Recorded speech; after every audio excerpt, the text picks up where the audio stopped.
संत शिरोमणि आचार्य गुरुवर श्री विद्यासागर जी महाराज की जय। और हम योग प्रणेता पूज्य मुनि श्री प्रणम में सागर जी महाराज की जय। ओम अरहम नमः। श्री तत्वाद सूत्र के द्वितीय अध्याय की रिवीजन कक्षा में आप सभी का स्वागत है। 9 रिवीजन की इस श्रृंखला में 26 कक्षाओं के सार को ग्रहण कर सकते हैं। आप अपने मित्रों, परिवार के अन्य सभी लोगों को इस वैज्ञानिक वाचना से जोड़कर पुण्यार्जन कर सकते हैं। आगामी 5 जून को इसकी ऑनलाइन परीक्षा ली जाएगी, जिसमें आप जीत सकते हैं आकर्षक उपहार एवं सर्टिफिकेट्स। यदि आपने अभी तक हमारे व्हाट्सएप या टेलीग्राम ग्रुप को ज्वाइन नहीं किया है तो आज ही कीजिए। इससे आप अपनी शंकाओं का समाधान प्राप्त कर सकते हैं। क्वालिफाइड शंकाएं पूज्य मुनिश्री के समक्ष रखी जाएंगी। इस कोर्स की सभी जानकारी के लिए विजिट कीजिए ttv.arham.yoga पर। इस कार्यक्रम के प्रसारण में पुण्यार्चक बनकर आप धर्म प्रभावना कर सकते हैं और पुण्यार्जन भी कर सकते हैं। आप टीम अरहम को कांटेक्ट कर सकते हैं 9810436940 पर। तो चलिए अब हम मुनिश्री के चरणों में चलते हैं आज की रिवीजन कक्षा के लिए। मोक्ष मार्गस्य नेतारं भेत्तारं कर्मभूरतां ज्ञातारं विश्वतत्त्वानां वन्दे तद्गुणलब्धये।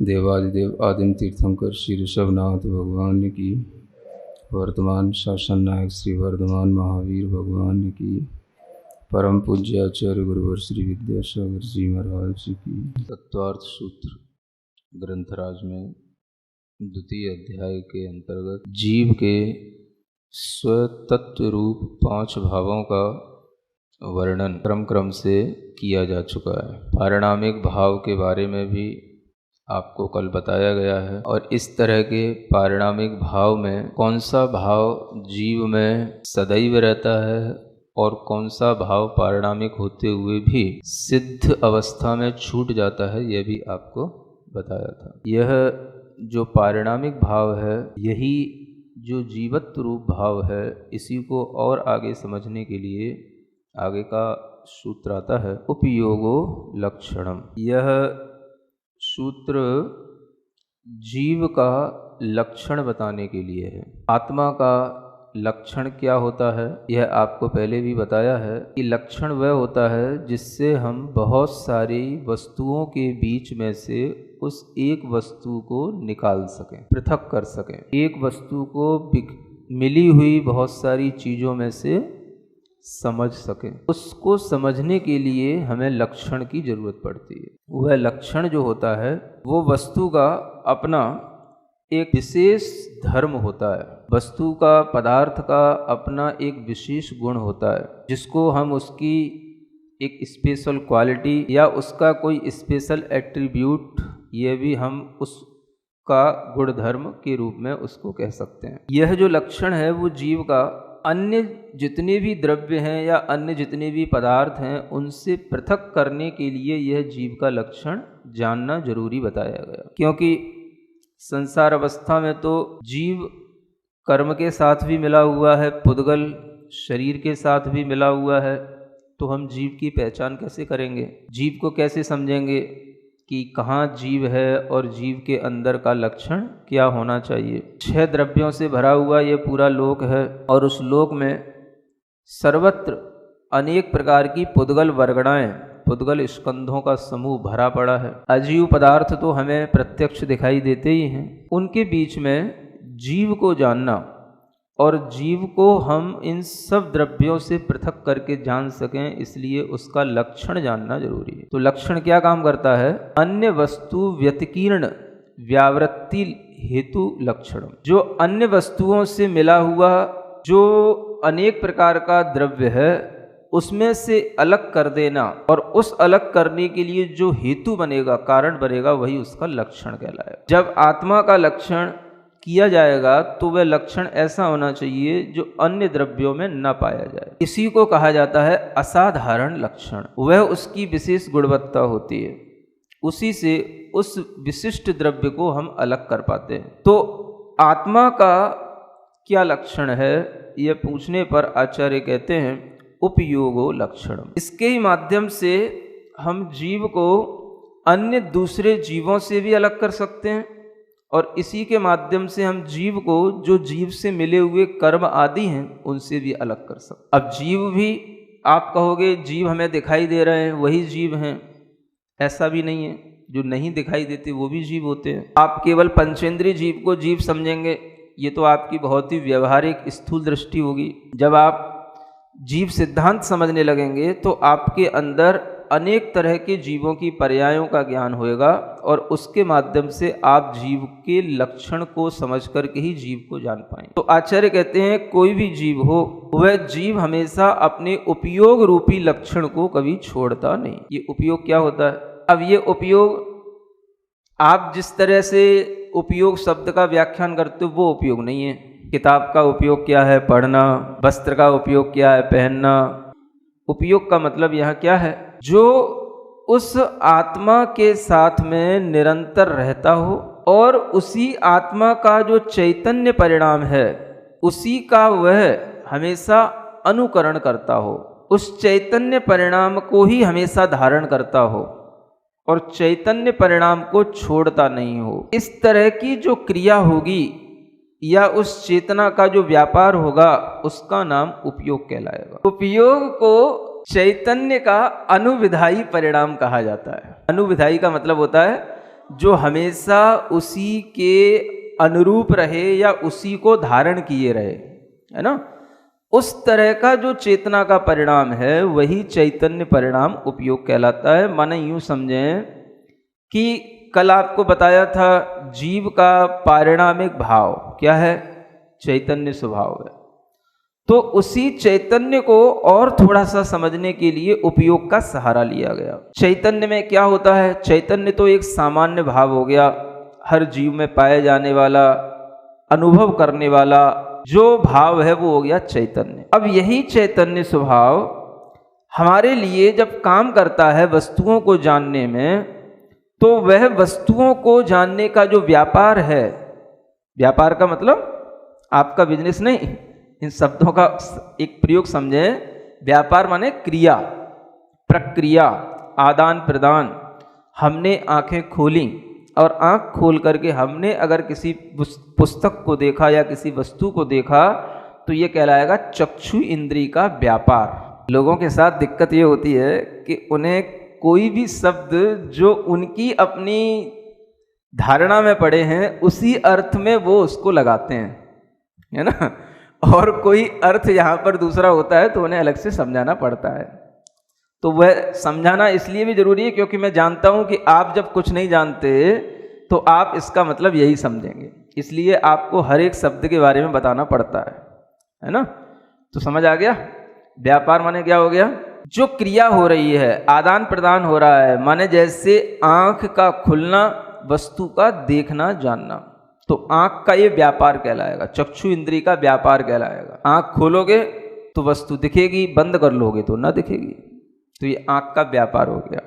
ठीक है ना। दुकान खोलोगे ग्राहक आएगा, नहीं खोलोगे तो नहीं आएगा, तो ये भी ग्राहक है, यहाँ पर भी ग्राहक ही होती है। ग्राहक का मतलब क्या हुआ? आपने उस वस्तु को ग्रहण कर लिया और ग्रहण करने वाला जो ग्राहक है वो आपका ज्ञान है। उस ग्राहक ने क्या कर लिया? जो वस्तु थी उसको जान लिया, यही ग्रहण करना उसका हो गया। तो आत्मा के अंदर निरंतर यह जो जानने देखने का व्यापार चलता रहता है, जो जानने देखने की प्रक्रिया चलती रहती है, यही उपयोग कहलाता है। इसी उपयोग को समझाने के लिए आचार्य कहते हैं कि संसार में अनेक जीव हैं लेकिन सबका उपयोग एक जैसा नहीं होता। क्यों नहीं होता? सबके जानने देखने की प्रक्रिया एक जैसी नहीं होती। क्यों नहीं होती? तो एक और इसके पीछे कारण बताया जाता है कि यह उपयोग बाह्य और अभ्यंतर हेतुओं के सन्निधान पर उत्पन्न होता है। बाह्य और अभ्यंतर जो कारण हैं वह जिसके जैसे जितने होंगे उसी के अनुसार उपयोग होगा। जानने देखने का जो व्यापार है यह जिसके पास में जितना अपनी अंतरंग और बहिरंग, जिसके पास में जितनी सामग्री है उसी के अनुसार वह उपयोग की क्रिया होगी। तो बहिरंग हेतु भी होना चाहिए और अंतरंग हेतु भी होना चाहिए। जब हम बहिरंग हेतु की बात करते हैं तो सामान्य रूप से बहिरंग हेतु जो है दो प्रकार के बताए गए, एक आत्मभूत और एक अनात्मभूत। हमेशा लक्षण भी दो प्रकार के होते हैं, आत्मभूत और अनात्मभूत। कोई भी लक्षण है वही उसका हेतु बन जाता है, वो हेतु भी दो प्रकार का हमेशा होता है, आत्मभूत और अनात्मभूत। आत्मभूत का मतलब जो उसी में मिला हुआ हो, उसी स्वभाव वाला हो, उसको बोलते आत्मभूत लक्षण। जैसे अग्नि की उष्णता, अग्नि और उष्णता ये दोनों अलग अलग नहीं है। अग्नि की जो अग्नि है वह उष्ण है, तो अग्नि का जो उष्णता रूप लक्षण है ये उसका आत्मभूत लक्षण है। अगर हम उससे उष्णता अलग कर देंगे तो अग्नि नहीं बचेगी। अनात्मभूत क्या हो गया? वो लक्षण जो उसके अंदर समाया हुआ नहीं है लेकिन ऊपर से उसने ले लिया है, संयोग के कारण से उसकी वो पहचान बन रही है, वो क्या कहलाएगा? अनात्मभूत लक्षण। जैसे आपने अपने ऊपर चश्मा लगाया हुआ, हमने कहा सुनो भाई ओ चश्मा वाले सुनो, ये चश्मा वाले क्या हो गया? ये आपका एक लक्षण बन गया, तो आपकी पहचान बन गई, लेकिन पहचान होते हुए भी आपकी अंतरंग पहचान नहीं है। क्या है? बहिरंग पहचान। इसे बोलेंगे अनात्मभूत लक्षण। अब ये देखो, ये जो नारियल है इसके अंदर जो गरी है वो इस नारियल का क्या है? अंदर सफेदी है, अंदर जो गरी है वो क्या है इसका? ये आत्मभूत लक्षण है। और इसके ऊपर ये जो लिख रखा है, तमाम तरह के रंग पोत रखे हैं, ये सब क्या है? इसका अनात्मभूत लक्षण है। ऐसे ही जीवों के लिए बाहरी लक्षण आत्मभूत भी हैं और अनात्मभूत भी हैं। अब देखो अपने लिए क्या होता है, जीव के लिए शरीर मिला, इंद्रियां मिली, ये इंद्रियों का जो समूह है यह इसका आत्मभूत लक्षण है, क्योंकि जीव जहां जहां रहेगा इंद्रियों को लेकर के चलेगा। ये क्या हो गया? इसका आत्मभूत लक्षण। और अनात्मभूत लक्षण क्या हो गया? जो इसने अपने ऊपर अलग से डाल रखा है, चाहे वो कपड़े पहन रखा हो, चाहे वो बालों की डिजाइन बना रखा हो, चाहे वो चश्मा अलग अलग तरीके का पहन रखा हो, टोपी लगा रखी हो, डंडा ले रखा हो, ये सब क्या हो गया? ये उसका अनात्मभूत लक्षण हो गया, है ना। उसकी आत्मा के साथ हमेशा रहने वाला नहीं है, जब तक है तब तक है। इसी तरीके से जब हम किसी भी पदार्थ को जानते हैं तो हमारे लिए उपयोग जो काम करता है वो हमारी इंद्रियों के माध्यम से करता है। तो इंद्रियों के माध्यम से हम जानने की प्रक्रिया में लग जाते हैं, तो वह इंद्रियां उस उपयोग के लिए क्या हो गई? आत्मभूत लक्षण हो गई। और अनात्मभूत क्या हो गया? जो उस इंद्रियों के लिए भी सहायक बन रहा है जानने में। क्या सहायक बन रहा है? मान लो यहाँ पर प्रकाश है, ये प्रकाश भी सहायक है कि नहीं? आप देख पा रहे हो, हम आपको, आप हमें, है ना। ग्रंथ को आप देख पा रहे हो, ये सब प्रकाश क्या है? ये इंद्रियों के उस उपयोग की क्रिया में यह अनात्मभूत बाह्य लक्षण हो गया। आपके लिए माइक की आवाज आ रही है तो आप बड़े आसानी से सुन पा रहे हैं, समझ आ रहा है? वैसे तो बिना माइक के भी सुन सकते थे, लेकिन माइक से और ज़्यादा क्लियरेंस हो जाता है। हाँ, तो ये भी क्या हो गया? इसके लिए सुनने में भी सुविधा है और बोलने में भी सुविधा है, गला कम खींचना पड़ता है, समझ आ रहा है ना। तो ये क्या हो गया? ये भी अनात्मभूत बाह्य लक्षण हो गया। अब आप देखो, अभी हम बाह्य लक्षण की बात कर रहे हैं, बाह्य हेतु की बात कर रहे हैं। जिस बाह्य हेतुओं के सन्निधान होने पर और नहीं होने पर उपयोग में फर्क पड़ेगा। मान लो आपके सामने यहाँ एकदम से अंधकार हो जाए, फिर क्या करोगे आप? आपका जानने देखने की प्रक्रिया बिल्कुल ही बंद हो जाएगी। एकदम से लाइट ऑफ हो जाए, माइक ऑफ हो जाए, आपको सुनने की प्रक्रिया बिल्कुल बंद हो जाएगी। अभी आपका जो उपयोग लग रहा है वो इन बाह्य हेतुओं के कारण से आपके उपयोग में एक अलग व्यापार चल रहा है ना। और जब ये बाह्य उपयोग इस तरीके से अगर कोई बाह्य कारण है, अनात्मभूत कारण है, उसको हटा देते हैं तो आपके उपयोग में अंतर आ जाएगा। आ रहा है कि नहीं आ रहा है? कुछ जीव ऐसे भी होते हैं जिन्हें प्रकाश की आवश्यकता नहीं पड़ती, उन्हें अंधकार में भी दिखाई देता है। रात में चलने वाले चमगादड़ वगैरह, उल्लू वगैरह, इनको दिन में ज़रूरत नहीं होती, आँखें इनकी दिन में काम नहीं करती। इनमें वो शक्ति है कि वो रात में ही उड़ेंगे, रात में ही चलेंगे, तो इनका उपयोग अंधकार में ही काम करेगा, अपना उपयोग प्रकाश में काम करेगा। ये क्या है? ये उपयोग की जो प्रवृत्ति है वो बाह्य लक्षणों पर आधारित भी हो रही है, बाह्य कारणों पर। लक्षण से मतलब या हेतु, बाह्य कारणों पर जो आधारित, अनात्मभूत बाह्य कारणों पर आधारित हमारी उपयोग की प्रवृत्ति बदलती रहती है। अब चलो हम आत्मभूत बाह्य लक्षण पर आते हैं, बाह्य हेतु पर आते हैं, है ना। आत्मभूत बाह्य हेतु क्या है? मान लो हमारे पास तो 5 इंद्रियां, आप लोगों के पास 5 इंद्रियां। अब आप देखो जिनके पास केवल 4 इंद्रिय है, उन्हें क्या होगा? उनका उपयोग, ज्ञान तो उनमें भी है, लेकिन उनका उपयोग 5 इंद्रियों से काम ना करके कितने से? केवल 4 इंद्रिय संबंधी काम करेगा। असंगी जीव हैं जिनमें मन नहीं है, उनमें उपयोग की प्रवृत्ति देखो कैसी काम करेगी। देखेगा तो, सुनेगा तो, समझ कुछ नहीं आएगा, समझ रहा? क्योंकि मन नहीं है। 3 इंद्रिय होएगा, आँख ही ना होगी, केवल बस स्पर्श रस गंध का ज्ञान होएगा, उसका उपयोग सिर्फ उतने में काम करेगा। 2 इंद्रिय हो गया तो उसका उपयोग केवल स्पर्श और रस को जानेगा। 1 इंद्रिय रह गया तो केवल एक स्पर्श को ही जान पाएगा, उसका उपयोग और उतने में काम कर पाएगा। समझ आ रहा है? तो ये उपयोग प्रभावित हो रहा है, यह जानने देखने की जो प्रक्रिया है ये प्रभावित हो रही है।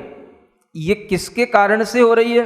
तो इंद्रियों के कारण से हो रही है। इंद्रियां की हीनाधिकता होने पर हमारे उपयोग में भी उसी तरीके की परिणति कमती बढ़ती रूप में आ जाती है ना। इसलिए कहा गया कि बाह्य हेतुओं के सन्निधान होने पर जो चैतन्य का परिणाम चलता है उसका नाम उपयोग है। ये तो बाह्य हेतु हो गए। ऐसे ही अंतरंग हेतु भी होते हैं। अंतरंग हेतुओं का भी सन्निधान होना चाहिए। सन्निधान माने उनका उपस्थित होना। तो अंतरंग के जो कारण है वो अलग है। वो क्या है? अंतरंग में हमारे अंदर ज्ञानावरण, दर्शनावरण, वीर्यांतराय, इन कर्मों का क्षयोपशम होना चाहिए।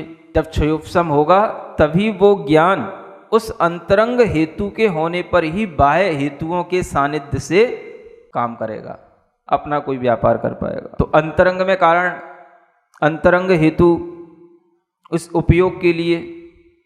अब आप देखो जिनके लिए ज्ञानावरण कर्म का क्षयोपशम कम होता है, उन्हें कुछ भी सुनाओ, कुछ भी जानने में नहीं आता, कुछ समझ नहीं आता। अंतरंग हेतु से उपयोग की प्रवृत्ति हो रही। जिनके लिए मान लो ज्ञानावरण कर्म का क्षयोपशम बिल्कुल भी बहुत ही कम है, ऐसे 1 इंद्रिय, 2 इंद्रिय या पंचेंद्रियों में भी कोई जीव हैं, तो उनके उपयोग की प्रवृत्ति सिर्फ उतनी होगी जितने उनके ज्ञानावरण कर्म का क्षयोपशम है। उतना ही जानेंगे। अपना चलने फिरने लायक ही बस चींटी चींटियों को ज्ञान होता है, चल फिर रहे हैं। और जो इंद्रिय है बस उस इंद्रिय की कोई भी वस्तु मिल गई तो बस उसको पकड़ लिया, खींच लिया, बस इतना ही उनके लिए चलता रहता है। उपयोग की प्रवृत्ति अंतरंग जो कारण है उसे आचार्यों ने कहा ये जो हमारे ज्ञानावरण आदि का क्षयोपशम है ये हमारे लिए अंतरंग आत्मभूत हेतु है। और इसी के साथ में अनात्मभूत हेतु भी कहा। वो क्या कहा? जो अंतरंग में हम मन वचन काय की वर्गणाओं का आलम्बन ले रहे हैं, माने सभी पुद्गल वर्गणाएं होती हैं, मन को बनाने वाली, वचनों को उत्पन्न करने वाली, काय को बनाए रखने वाली, इन पुद्गल वर्गणाओं का जो हम आलम्बन ले रहे हैं ये आत्मा का स्वभाव नहीं है, लेकिन आत्मा इसी से अपना काम कर रही है, इसलिए ये अनात्मभूत अंतरंग लक्षण हेतु हैं। बहुत बड़ा काम चलता रहता है, मशीन भीतर से ऑटोमेटिक बहुत बड़े बड़े काम करती रहती है और आपको पता नहीं रहता है। अंतरंग में जब तक आपके अंदर कर्मों का क्षयोपशम कुछ नहीं होगा तब तक आप बाहर भी किसी भी चीज को जान नहीं पाएंगे, देख नहीं पाएंगे। तो अंतरंग हेतु का भी सन्निधान होना चाहिए और बाह्य हेतु का भी सन्निधान होना चाहिए।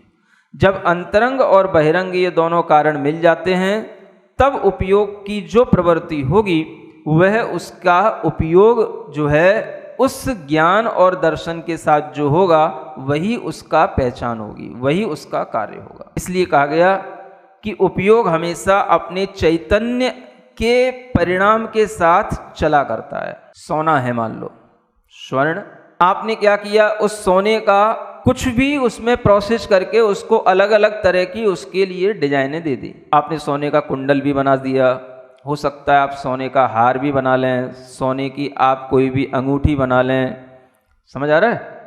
सोना तो सब में ही है। उपयोग उसका जैसे रूप में ढाल दिया जाएगा उसका वह उपयोग उसी रूप में ढल जाएगा। इसी तरीके से जितनी इंद्रियां मिली, जैसा ज्ञान का क्षोभसम मिला, चेतना उसी के अनुसार काम करने लग गई। यह चेतना तो नहीं छूटी, रूप बदल गए उसके।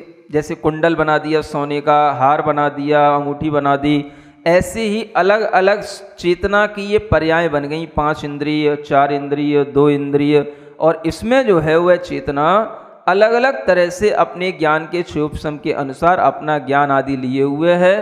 तो चेतना का जो परिणाम है वो तो कहीं पर किसी भी जीव में छूटता नहीं, बस अंतरंग और बहिरंग कारणों की सन्निधि मिलने पर वह चेतना का उपयोग जैसा काम करना चाहिए वैसा काम करने लग जाता है। इसको बोलते हैं उपयोग स्वभाव वाला जीव। यानी हमेशा जीव जो उसको क्षयोपशम से मिला है उसका वह कार्य करता रहता है और उसी के अनुसार उसमें वह कार्य करने की क्षमता आ पाती। सबके उपयोग अलग अलग चलते हैं। किसी को सिद्धांत शास्त्र पढ़ने में उपयोग लगता है, किसी को अध्यात्म शास्त्र पढ़ने में उपयोग लगता है। वह भी उसके अपने अंतरंग में जो क्षयोपशम है उसी के अनुसार लगेगा, उसकी रुचि के अनुसार लगेगा। अंतरंग का क्षयोपशम जैसा होगा वैसे बाह्य कारण भी अगर उसको मिल जाएंगे तो उपयोग की प्रवृत्ति उसके अनुसार होने लग जाएगी। किसी को संगीत शास्त्र में अच्छा लगता है, किसी को नाट्य शास्त्र में अच्छा लगता है। पढ़ाई तो तरह तरह की है, उसके ज्ञान का क्षयोपशम उसी में काम करेगा।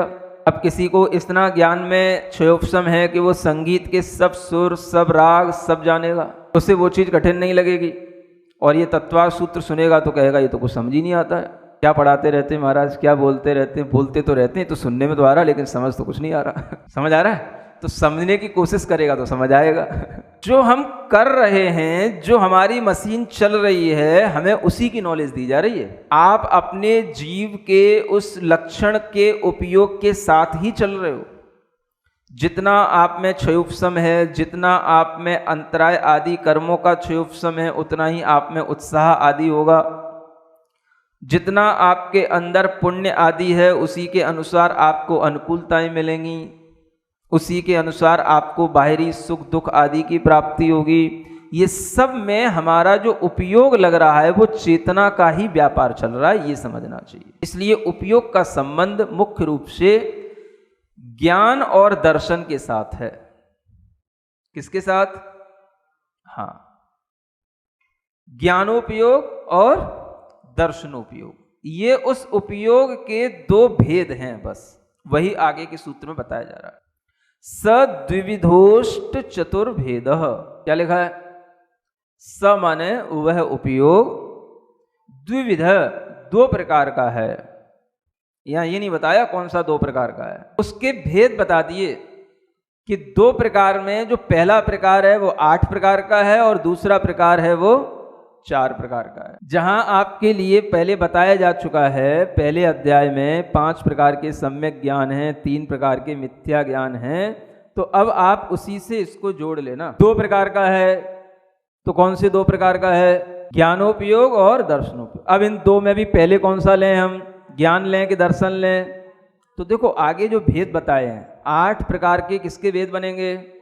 ज्ञान के। तो पहले क्या बोलना? ज्ञानोपयोग। 4 प्रकार के भेद किसके बनेंगे? दर्शन के। तो बाद में लेना दर्शन। ये सूत्रों के अर्थ खुलने के अलग अलग तरीके के आनंद हैं। दूसरी बात ये भी होता है कि सूत्रों में भी उन शब्दों को पहले लिखा जाता है जिनका महत्व अधिक हो, जिनकी पूज्यता अधिक हो, उनको पहले लिखा जाता है। ज्ञान और दर्शन में भी महत्ता किसकी है? तो ज्ञान की है, दर्शन की कम है। क्यों कम है? क्योंकि ज्ञान जो है वो वस्तु के साकार स्वरूप को ग्रहण करता है, माने आकार सहित वस्तु को जानता है, और दर्शन जो है वो एक सामान्य से आलोचन करता है। आलोचन माने सामान्य से सिर्फ देखता है, सामान्य से वस्तु का ज्ञान करता है, बिना आकार के, बिना आकृति के, बिना रूप रंग के, जो सामान्य से वस्तु का ग्रहण होता है वो कहलाता है दर्शन। और जो आकृति, रूप, रंग, साइज आदि के अनुसार जो हम वस्तु को ग्रहण करते हैं वो कहलाता है ज्ञान। तो एक ज्ञानोपयोग, एक दर्शनोपयोग। सिद्धांत की दृष्टि से देखा जाए तो पहले दर्शनोपयोग होता है, फिर ज्ञानोपयोग होता है। यहां यह भी प्रश्न उठाया जा सकता है कि पहले दर्शनोपयोग होता है तो पहले दर्शन का कथन करना चाहिए था, बाद में ज्ञान होता है तो ज्ञान का कथन बाद में करते। सूत्र तो दोनों तरीके से बन सकते थे, सद्विविधो चतुरष्ट भेद, ऐसा ही क्यों बना दिया आपने सूत्र सद्विविधोष्ट चतुर्भेद? तो आचार्य कहते हैं पहले और बाद से कोई मतलब नहीं होता। दर्शनोपयोग पहले होता है ये मैं भी जानता हूँ, ज्ञानोपयोग बाद में होता है ये मैं भी स्वीकार करता हूँ, लेकिन ये जानो दर्शनोपयोग से कोई भी वस्तु को जाना नहीं जाता, निर्णय नहीं होता, संशय का निवारण नहीं होता। ये सब काम किसमें होते हैं? ज्ञान में होते हैं। दर्शनोपयोग कब हो जाएगा आपको पकड़ नहीं आएगा। सामान्य वस्तु आपको कभी भी देखने को नहीं मिलती, जब भी आप देखते हो जानते हो, विशेष को जानते हो, इसलिए ज्ञान को पहले कहा जाएगा। 8 प्रकार का ज्ञानोपयोग बताया गया। 5 प्रकार के सम्यक ज्ञान थे, मति ज्ञानोपयोग, श्रुत ज्ञानोपयोग, अवधि ज्ञानोपयोग, मनः पर्यय ज्ञानोपयोग और केवल ज्ञानोपयोग। कुमति ज्ञानोपयोग, कुश्रुत ज्ञानोपयोग और कुअवधि ज्ञानोपयोग। ये 3 मिथ्या हो गए। 4 प्रकार के दर्शनोपयोग बताए, चक्षु दर्शनोपयोग, अचक्षु दर्शनोपयोग, अवधि दर्शनोपयोग और केवल दर्शनोपयोग। मनः पर्यय ज्ञान के साथ में दर्शन नहीं होता। मनः पर्यय ज्ञान से पूर्व में ईहा नाम का मतिक ज्ञान होता है, उसी से वह वस्तु को जानता है। अन्य जो ज्ञान है इनमें से जो छायोपशमिक ज्ञान है, इन छायोपशमिक ज्ञानों में पहले दर्शन होएगा, बाद में ज्ञान आएगा। लेकिन जब छायिक ज्ञान होता है तो छायिक ज्ञान में छायिक ज्ञान और छायिक दर्शनोपयोग दोनों एक साथ काम करते हैं। छायिक ज्ञान का मतलब केवल ज्ञानोपयोग और केवल दर्शनोपयोग। केवल ज्ञान और केवल दर्शन, इसमें आगे पीछे नहीं है। थोड़ा सा जो काम में आने वाला उपयोग है मति और श्रुत ज्ञान के साथ में संसारी जीवों के लिए, वो ज्ञानोपयोग के बारे में तो बता दिया गया है, थोड़ा सा दर्शनोपयोग के बारे में भी जानना चाहिए। कितने प्रकार का दर्शनोपयोग? 4 प्रकार का। उनमें से लास्ट का केवल दर्शनोपयोग है, उसकी तो अभी कोई बात इसलिए नहीं करना क्योंकि वो तो केवल ज्ञान होने के साथ होएगा, है ना। संसार से ऊपर उठ गए वो जीव। अवधि ज्ञानोपयोग के साथ में होने वाला अवधि दर्शनोपयोग है, वो भी जब आपके अंदर अवधि ज्ञानावरण कर्म का क्षोभसम होएगा तब होएगा, उसकी भी चलो चर्चा नहीं करते।